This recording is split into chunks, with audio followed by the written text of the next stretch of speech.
Le pardon. 1 Jean 1, verset 9. Si nous confessons nos péchés, il est fidèle et juste pour nous les pardonner et pour nous purifier de toute iniquité. Tous les chrétiens au monde savent que Dieu pardonne les péchés de quiconque a le cœur repentant, mais seulement très peu vivent cette réalité. Ils sont justement nombreux, ceux-là qui après 5, 15, 20 ans de conversion à Christ, sont toujours en train de demander pardon à Dieu pour les mêmes péchés qu'ils ont confessés au bord des eaux du baptême. Je parle ici des personnes qui marchent en nouveauté de vie, qui ont réellement renoncé à leurs péchés et qui continuent de culpabiliser par rapport à leur vaine manière de vivre autrefois.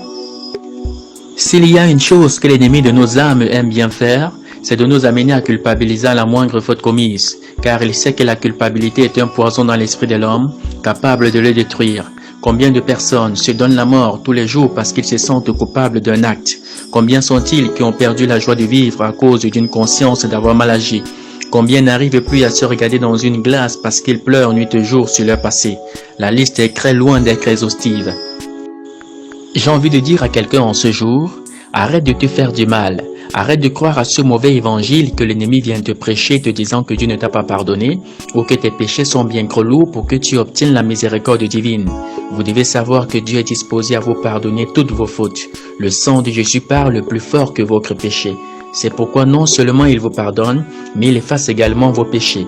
C'est-à-dire qu'il vous considère désormais comme saint. Tout ce qu'il vous demande, c'est de confesser avec un profond regret vos erreurs devant lui dans la prière. Si on s'arrêtait là, on risquerait de donner l'impression que Dieu est une machine à pardonner, que nous pouvons commettre les mêmes péchés semaine après semaine, mois après mois, année après année et recevoir toujours de lui la faveur, ce qui serait une grande peurée. Le proverbiste dit expressément, « Celui qui cache ses transgressions ne prospère point, mais celui qui les avoue et les délaisse obtient miséricorde. » Proverbe 28, verset 13. En d'autres termes, Dieu ne pardonne que ceux qui veulent sincèrement un changement au fond de leur cœur. Marchons dans l'assurance que Dieu est un Père qui nous veut du bien. Et si nous tombons, repentons-nous et continuons la course. Shalom.